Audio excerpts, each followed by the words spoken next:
In episode 1, we learned that Randolph Sr. had lost most of his wealth when one of his banks collapsed during the Depression. We know Buster sued the railway for what would be $2 million in today's money and settled for an undisclosed amount. Solicitors and town attorneys had very low incomes. We also know that the family law firm is dubbed the house that CSX built. We're now going to take a look at how the family once again became wealthy after losing it all. Let's get started. I'm Cassidy O'Connell, and this is Murdaugh Mafia, Rise and Fall, Episode 4, Gravy Train. Welcome.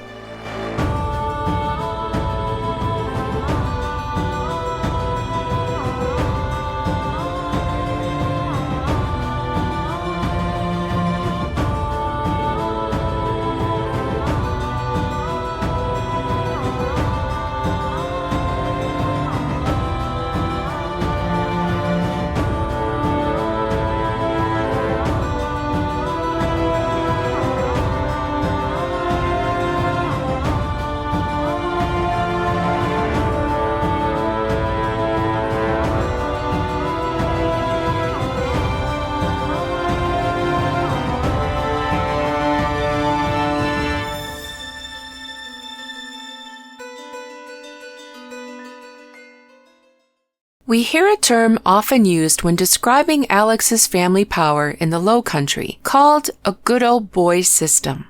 It's a term that gets used a little too much, but in this case, there's really no other way to describe it. When you take a place like Hampton was back then, there was no big industry, no big university, nothing to bring people from the outside in. That can create a pretty stagnant group of people, especially back then. Everyone knew everyone, so reputations meant everything. Once someone had power and prestige, they could hold it. They could pass it along to friends and family. Thus, a good old boy system was created. It's one thing I really noticed going through these old archives. I came across so many names that are still alive and well known 100 years later. It's not something special just to the Murdaughs. It's so many families. As we go through these stories, I'm sure you'll find a lot of these names familiar too. We're coming back to Randolph Jr., better known as Buster, and his beginnings as a solicitor. We discussed a little about him in episode 2 when the Ruth Vaughn story was introduced, but this time we're going to focus a little more on his role as solicitor, specifically how he built the family wealth and power back up. I want to start by saying that not everything Buster did was bad. In fact, he did work very hard, and he did try to put the bad guys away, or for quite a few, to do away with them altogether. Unfortunately, having the kind of power that Buster had for as long as he had it has a way of corrupting a person. There's a malignant hubris that inevitably sprouts from it from the time of King Solomon to now.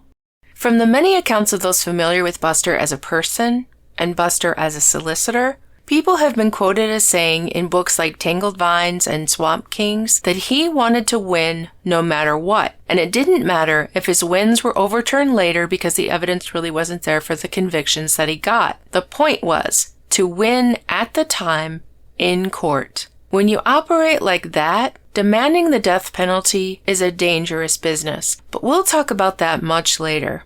So we know about the lawsuit for his father's death. We talked about that in episode 2, but what about some of his other, shall we say, wealth-building cases? Train accidents and deaths have become so prolific that the United States Supreme Court itself put out the statement as seen in this article on May 25th, 1941. It says that in the year 1940, which is the same year that Randolph Sr. drove his car up onto the tracks, that there were 3,706 train accidents in that year alone.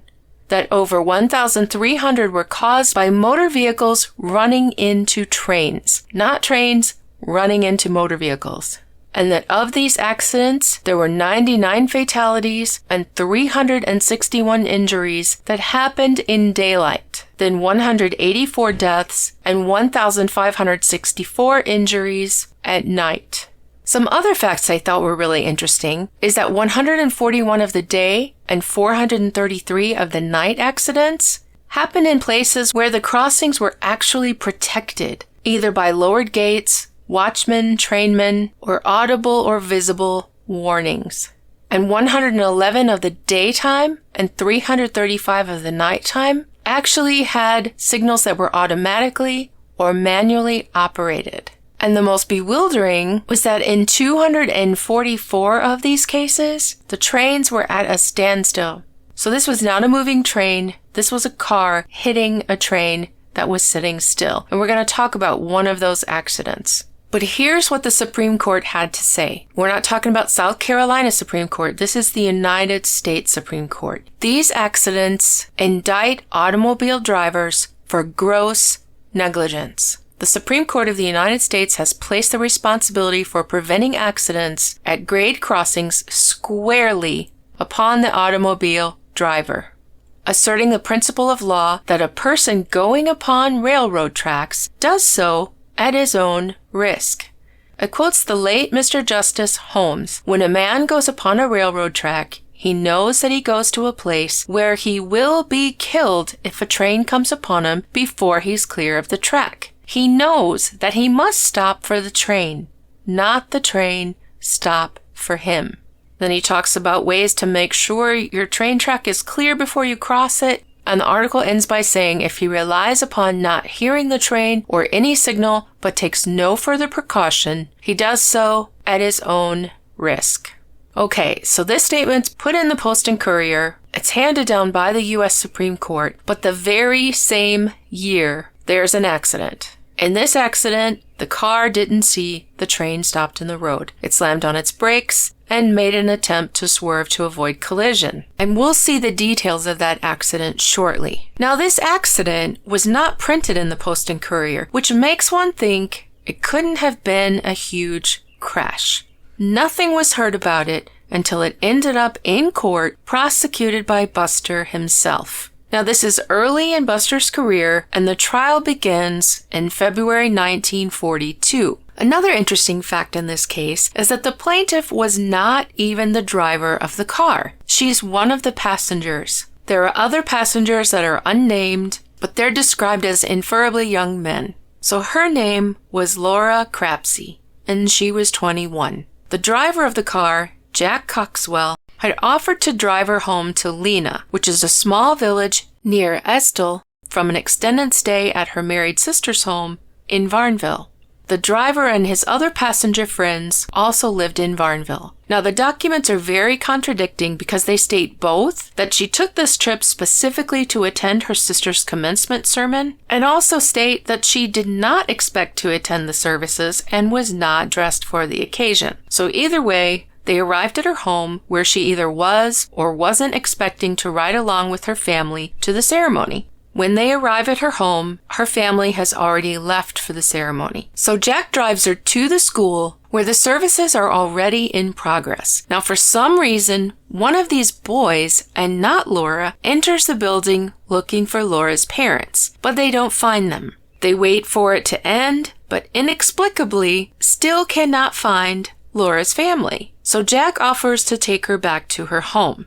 Now, it's on this portion of the trip that the accident occurs. Jack, who claims that it was a foggy night, says that he saw a light up ahead, and he takes it as headlights. So he lowers his high beams, and he doesn't suspect that there's any impediments on the road, when suddenly he comes across a stopped train on the tracks. He slams on his brakes, makes a sharp turn, and almost flips the car into a ditch. It says the car would have flipped if it had not hit a post. And this is how Laura is said to sustain injuries. I've not been able to find out what these injuries were, but no other passenger has reported injuries, and there's no article in the newspaper, so I do wonder about the seriousness of these injuries. So in the lawsuit, negligence, gross negligence, willfulness, and wantonness are charged against the defendants the Southern Railway Company. When it goes to court locally, the Southern Railway Company moves for a non-suit case, saying that there was no negligence or willfulness of the defendant that caused her injuries. And I have to state that it's very odd. Normally when you're injured as a passenger in someone else's car, it goes against the driver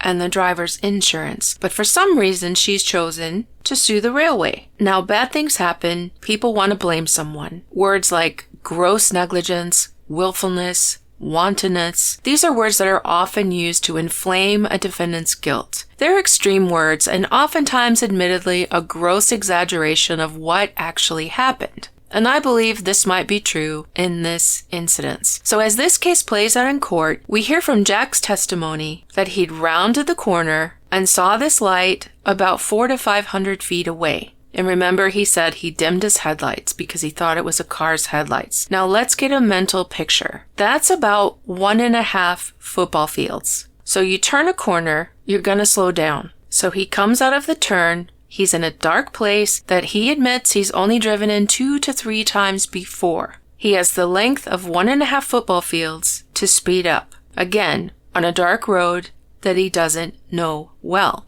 Now let's talk about the light ahead that he thinks is headlights. Usually, when a car is coming towards us, we see the headlights move in multiple ways. Cars bounce a little as you drive because of imperfections in the road. So the headlights are not fixed when they're in motion. Besides of seeing them in this up and down motion, we also see them moving closer to us as they approach. Sure, we can see our own motion, but we can tell the difference between our own motion and the motion of headlights coming towards us. We can see if a car is approaching or sitting still. So if you're driving this unfamiliar road in the dark, you've just turned onto it, you see this fixed light in the distance, are you going to just safely assume that it's an approaching car? I think when I'm picturing all of this happening, it's going to catch my attention. I'm going to wonder, what is that light? Is it a car? If so, why is it sitting there? Probably without even thinking, most of us would slow down driving a little bit while we focus on the answer to those questions. So let's keep this in mind. Now our driver here, Jack, continues to increase his speed to what he assumes was 40 to 50 miles per hour on a road he doesn't know, heading toward this light,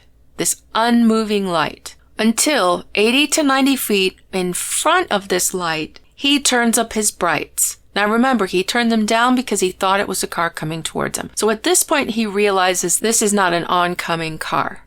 When he turns on his brights, he says that he finally realizes that a train is stopped on the tracks. That's when he slams on the brake, swerves, runs off the road, the car nearly flips, and it stopped by hitting a post. Laura is the only passenger injured in the car. Now, Jack is not from here. He says he's only driven 2 or 3 times here. Lena lives here. She's familiar with this town. She's familiar with where this railroad track is. And I think that most of us, if we're in a car near our home and we know there's a point of danger such as a railroad track, and someone else that we know is not familiar with the area is driving us, we're probably going to try to make them aware, right? Well, Laura obviously didn't. The other situation, think about a train stopped on the tracks and a car on the other side. The train is too low to the ground for you to see the full headlights. There will be light shining under the train, but to make out actual headlights,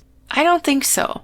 And the section in between where the train cars connect is too narrow to see 2 headlights. And the connection might even block some of one headlight. So my point is, just as the United States Supreme Court says, it's the driver's responsibility to keep their vehicle safe.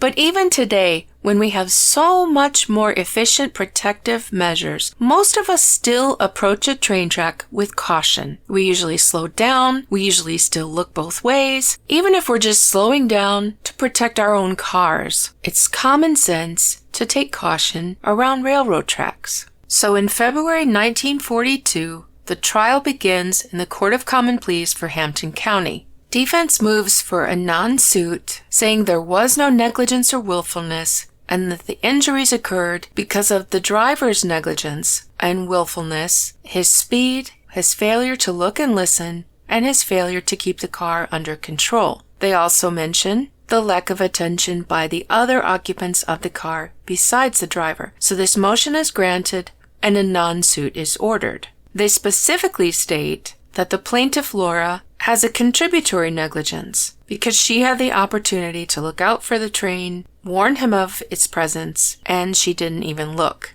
Now Buster takes this to the Supreme Court, and the Supreme Court finds not that the railroad is at fault for the accident, but that they think that the details need to be heard by a jury. They say the fact that Laura paid no attention to the railroad crossing, although she knew of it, doesn't come into play because she was only a guest that had nothing to do with the operation of the automobile. They say after deliberate consideration, we think these questions can in this case properly be answered only by the verdict of a jury. So they send it back to the Hampton County Courthouse. And this decision was authored by Taylor Hudnall Stooks, and it was agreed upon by the rest of the justices. And so from here, we never hear of the case again, which means more than likely it was settled out of court. Now, how much was it settled for? We don't know, but we know how much Buster asked for. In this newspaper article about the case being remanded to Hampton County for a new trial, it states that she sued for $25,000 for personal injuries. $25,000 in 1942 would equal $481,700.92 in today's money for injuries in an accident that didn't even make it to the paper.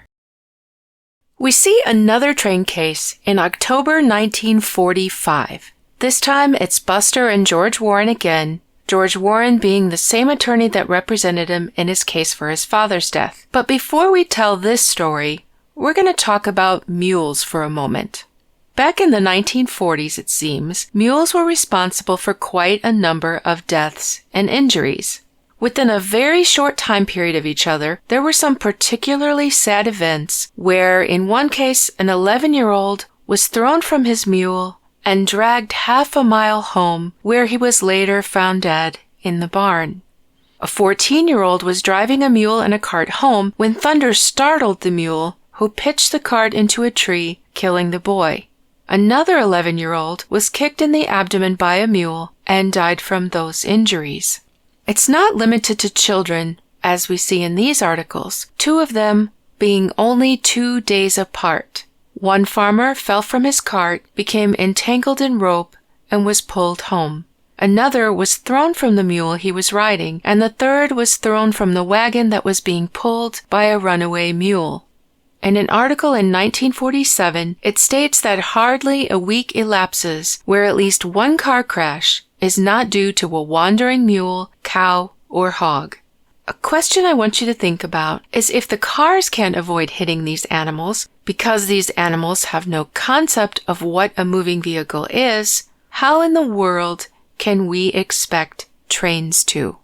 If we learn anything from these articles, it's that mules, like other animals, do not have a concept of moving vehicles. They spook easily. They have dangerous kicks. And they seem to want to do their own thing.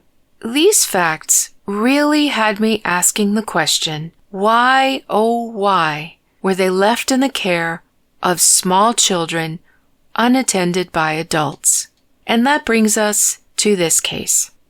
His age is listed wrong here in this newspaper. He would have turned 11 in October, but the accident happened in June before his birthday, so 10-year-old Walter Bowers was inexplicably driving his mule and cart in Hampton when his mule stepped in front of an oncoming train.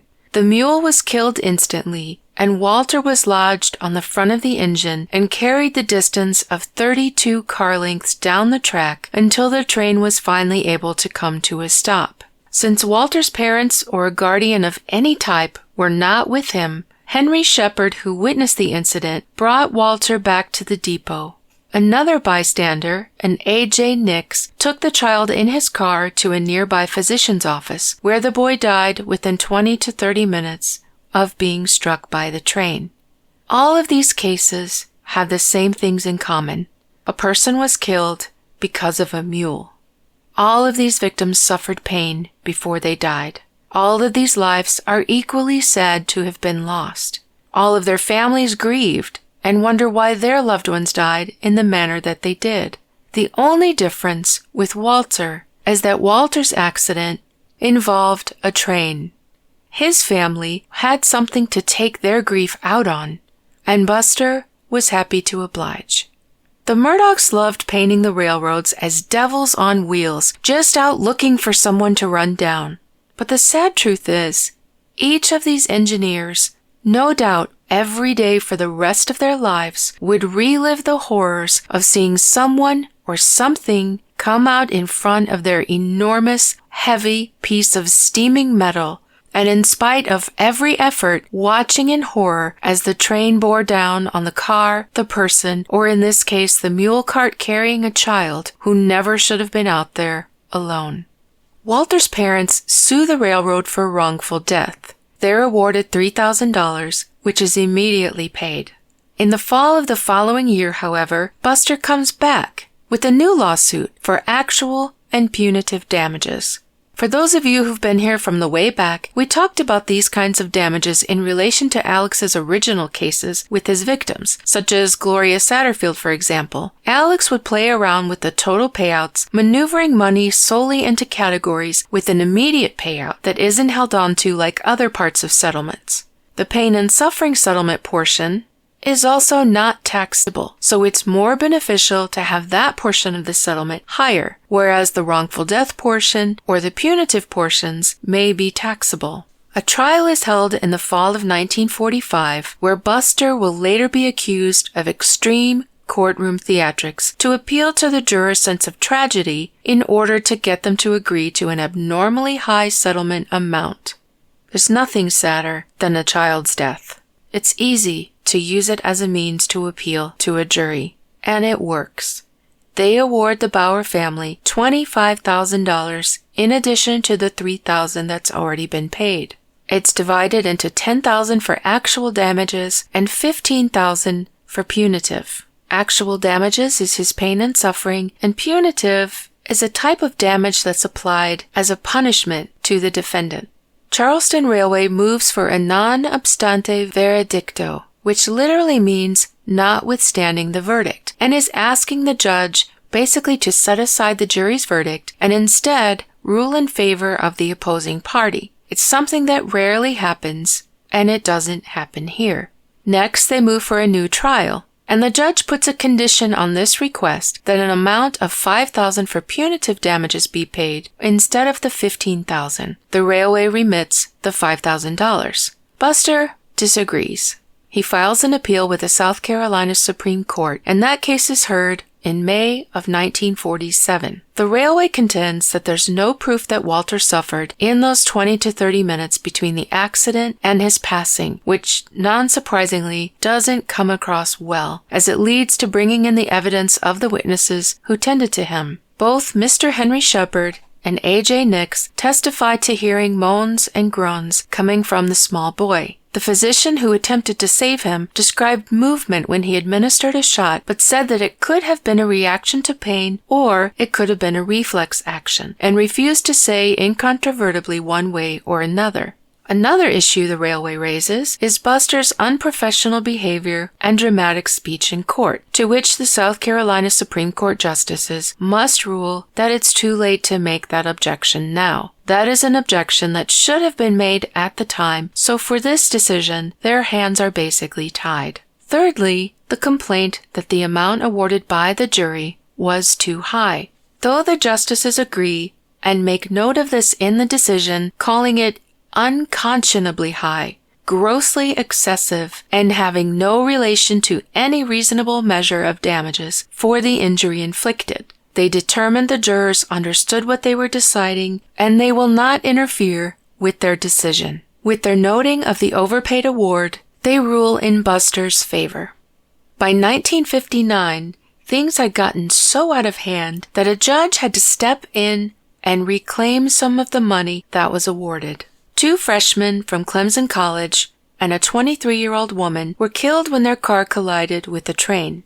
This time, Buster was so bold as to ask for $250,000 in damages, which is around $2.7 million in today's money. And this is for only one of the passengers. The other two lawsuits were still in the works as well. Using his tried and tested ways, he gets the jury to agree to an award for $110,000. Defense immediately enters a motion for a new trial, to which the judge gives an ultimatum: either reduce the verdict amount by $50,000 down to $60,000 or hold a new trial. One of the grounds filed by Seaboard Railroad's attorneys is that it's against the South Carolina Code of Laws for Buster to even be representing either side of a case that he, in his capacity as a solicitor, was a part of the inquest for. They state the law, which clearly says that no prosecutor shall receive any fee or reward for services that are part of his official business, nor be concerned as counsel or attorney for either party in a civil action, depending upon the same state of facts. Buster was involved in the inquest in this accident. Buster had no business representing these clients, as he well knew, and as the judge well knew. But because they raised this objection after the verdict and not before or during the trial, it's denied. He does, however, agree that the verdict is too large and holds them to this cut or try the case again, giving them 10 days to decide. In the end, they accept the cut. The other two cases are not found in the paper, therefore we can probably assume that after seeing this case, they most likely settled out of court. So, these are the main train cases that Buster worked in his first 19 years as solicitor, and among the gravy train cases that regrew the lost family wealth. As we learned in episode 2, much of Buster's power was the fact that he made his daily goal to know everyone in town that he possibly could. With his powerful connections, and with juries who felt connected to Buster in a special way, when it came their time to sit in Buster's theatrical courtroom and judge their good friend's case, perhaps getting the chance to hand him a win and a large verdict to win his favor, it was a moment of excitement similar to those sitting in the audience of the Jerry Springer type shows today. It was a setup that just couldn't seem to lose. From Buster's time to Alex's time, it was the fear of coming before a jury in Hampton County that caused companies to throw in the towel and just settle rather than gamble with this special situation. It wasn't legal prowess, intelligence, or justice that created this force and rebuilt the wealth of this family at all. In our next episode, we're going to focus on another way Buster grew the family's power, and that is connections. As a follow-up to Laura Crapsey's case, she went on to marry Dave Walker Crosby on June 29, 1943, with whom she shared children, grandchildren, and great-grandchildren, passing away on April 7, 2014, at the age of 93. So it's good to see her injuries did not affect her longevity. In recent news, Estill High School, where she was on her way back from at the time of the accident, has now merged with the former Wade Hampton High School and been renamed Hampton County High School, something I'm sure many celebrate, and they are currently building a new state-of-the-art facility to go along with this new name. Until next time, this is Cassidy O'Connell saying stay well and stay tuned.